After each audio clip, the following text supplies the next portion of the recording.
Sorry, I'm sick. I woke up really sick yesterday morning and it's just continuing. Feel gross, it sucks. I'm all like full of shit in my face and my mouth and my throat, my nose, and anyways, I'd actually filmed a different video yesterday. That was going to be my next video.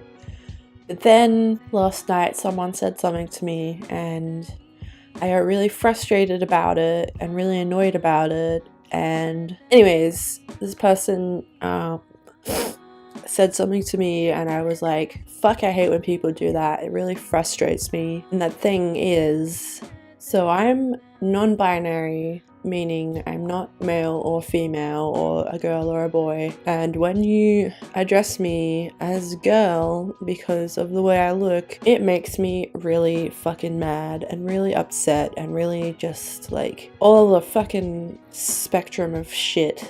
I just can't stand it. So I thought I'd make a video explaining myself, explaining what it is to be non-binary from my perspective, because obviously every person experiences gender differently and that's totally fine.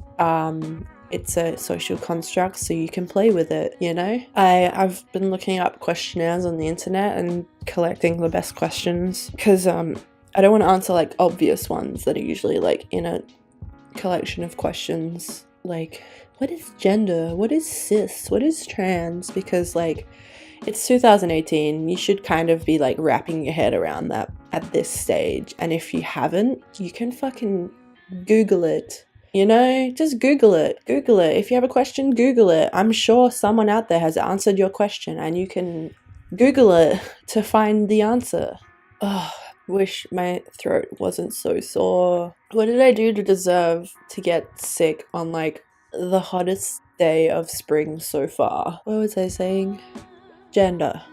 What is it when you're non-binary as opposed to being male or female? Because I think a lot of people just kind of have that rhetoric that is like, well, if you're born with a vagina, you're a woman, and if you're born with a penis, you're a male, which is like, that's wrong. First of all, it's just wrong. But second of all, intersex people exist, and there are like various disorders where your hormones don't align with your genitalia, or you have both sets of reproductive organs. I'm not a doctor, but I know there are several disorders. I hate using that word because, like, you know, your body does what it does, and then society, like, comes in and says that's not the norm, so it's a disorder. So intersex people exist, and they're, like, born all the time, and, like, chances are you know someone who was born intersex and had surgery to correct them,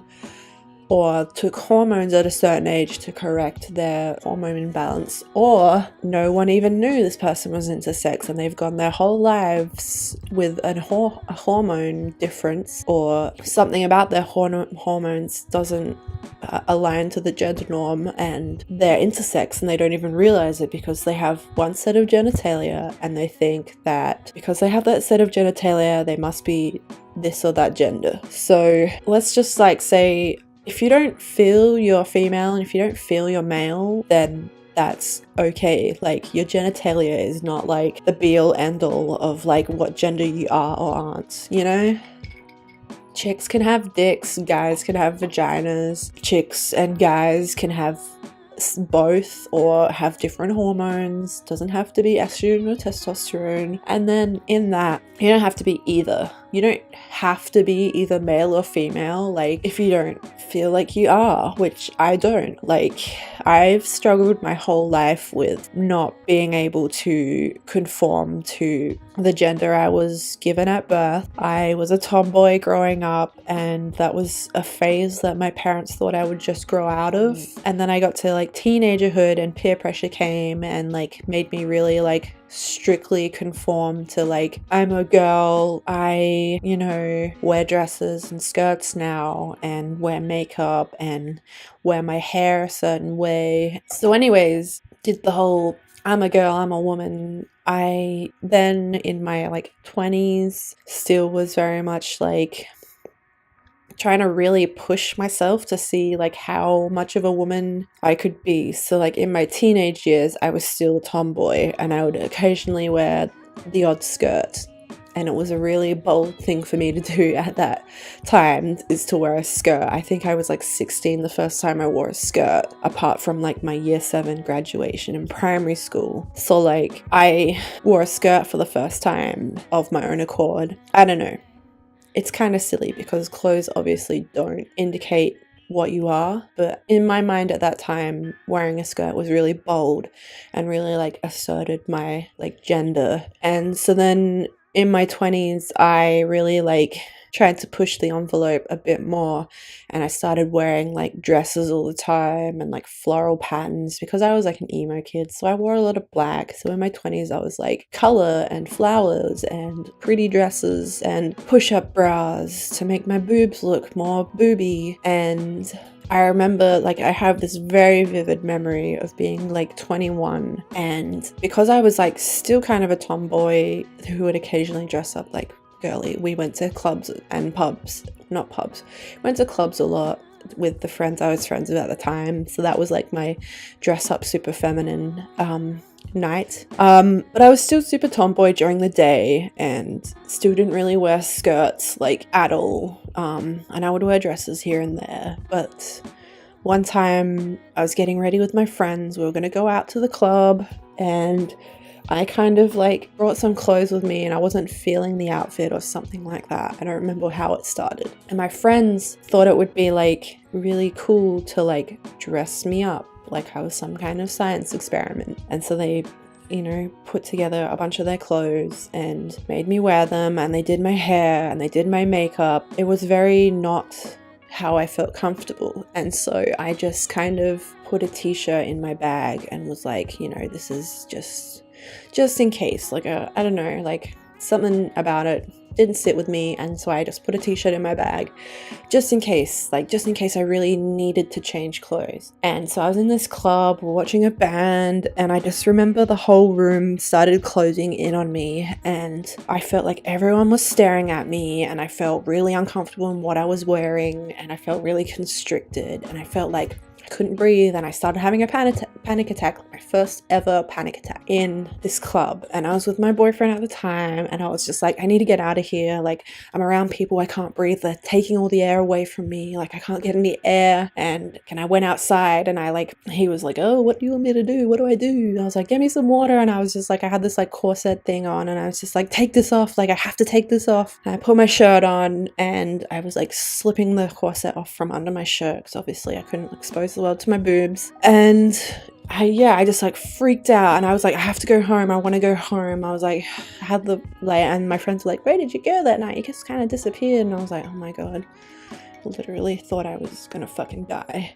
That was like the first time I really had like a weird panic attack because I didn't feel comfortable in how I looked. And I think I like started to kind of dial it back from that point on and be like, hey, like I don't think I want to wear this kind of stuff anymore. I don't know if I want to like go out to clubs anymore and get super girled up. And I feel like that was like really my turning point. So it's been many years since that moment. I think I kind of realized I was non-binary in 2015, so it's 2018 now. So it took me a while to really kind of put a pin in why that happened. And so I think being on Tumblr in 2015, and Tumblr was like the social revolution for people of my generation. I think there was a lot of like theories easily accessible, and so gender theory was a thing that like I was exposed to for pretty much the first time in my life ever. Like I didn't know what transgender people were when I was younger. I literally had no idea about the world outside of where I lived and people and like the queer community and anything like that. Like I literally had no idea. So like being on Tumblr when I was like in my early 20s to mid 20s was kind of like my personal revolution. A lot of like discoveries and stuff. Like I realized that I was bi or pan at the time because bi can mean you're attracted to more than just male and female. Just, can I put that out there? Okay, that's done. Goodbye. we've talked about that. I realized I was bi, and I was like raised in a very like homophobic environment where like especially bi people were disgusting and attention seekers. Like gay people were relatively accepted in the circle I grew up in. Like if you were gay, that was kind of like, that's who you are. But if you were bi, you were a fucking slut.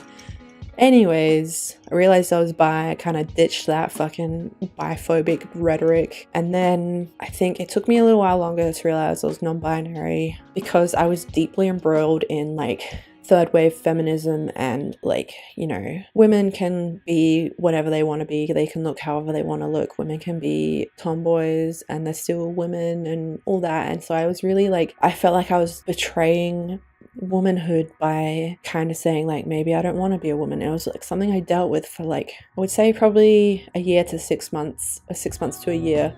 I kind of like internally battled with myself about my gender and was like, you know, I can't ditch womanhood because like women can be whatever they want to be, and like maybe I just am the kind of woman who doesn't feel comfortable being super feminine, or like, I don't know. I feel like maybe a lot of non-binary people have also dealt with this, where they felt like they were betraying gender expression by not feeling comfortable as their gender. So it took me like quite a while to like come to terms with it, and then I eventually did, but I still kept it to myself for like months. I didn't tell anyone for months, and then because I didn't feel like safe or comfortable. And I have seen how other trans people were treated at the time, especially non-binary people, and I kind of was like, well, I don't want to bring that on myself, so I'm just going to keep it secret and it's fine and I just won't tell anyone. And I think I eventually like posted something on my Tumblr, which was like mostly people I didn't actually know in person in my real life. And so like I felt comfortable telling these people about it because they accepted me regardless. Not that the people in my real life wouldn't accept me, but more the people who then I encountered with the people in my real life. I didn't want to bring like unwanted aggression or arguments or like fights on myself. So yeah, I kind of like kept it to myself for a while. I was really scared of how everyone would react, and then once it was out, like how the world would react. So I just kind of built it up in my head for ages. I actually started talking to someone who I knew from interstate at the time, who was a trans woman, who had just come out as a trans woman, like maybe only a few months before I came out. And so I talked to her a lot about it, and I was like, you know, like, what should I do? How should I do this? We're not friends anymore, but I do still really appreciate talking to her and helping me find the courage and also come to terms with like internalized kind of shit. And then I eventually like sat my partner and my housemate down, and I was like, hey, so I'm non-binary. And the response was literally both of them saying, yeah, we know. So that was super easy. Since then I've kind of been like way more open about it, but still kind of scared of people. I regularly will post here and there about it on the internet, usually in like protected spaces, because the outside world is still very unaccepting of people who are non-binary. Kind of sucks. So I thought, you know, people need to be trained to deal with this shit better, obviously. And I know it's not necessarily the job of trans people to teach cis people how to act, but there's no harm in, if you feel comfortable doing it, why not? And I feel comfortable at this stage in my life of kind of saying something. I don't want to be like person to person. I cannot. If someone calls me she, her, girl, woman, lady to my face, I just kind of like, huh, yeah, cool, yeah. On the internet, I have a bit more bravery. I'm a fucking keyboard warrior, dude. But like, it's still super hard. And I don't think necessarily it should be always the person being misgendered's job to correct it. Like, if you know and you're around that person, just like use your fucking cis privilege and jump in and say something. Or if you're just more of a like assertive person, like help people who are less assertive, you know? Like, I'm not an assertive person. I actually have a lot of anxiety in social situations, which is not important here right now. It's just something about me that is a thing. Give me a second, I'm gonna read some questions. So I failed to mention that I'm making this a two-part video because I just had like way too much footage to put in one video, and so I figured I'll make the FAQ part in a second video, which I'll upload in like maybe a week or so. Thanks. Like, comment, subscribe, etc. And I'll see you in the next part.